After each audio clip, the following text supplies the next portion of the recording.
не? Дыбысты не істейміз? Айтамыз. Әріп дегеніміз не? Жазамыз.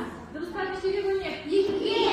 Қандай? Дауысты және дауыссыз. Ал енді дауыссыз дыбыстарымыз нешеге бөлінеді?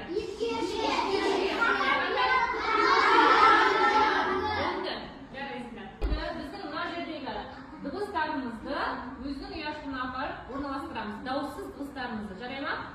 Не айтамыз? Б. Дауыссыз ұян. Ж. Ұян. Дауыссыз. Т. Қатаң.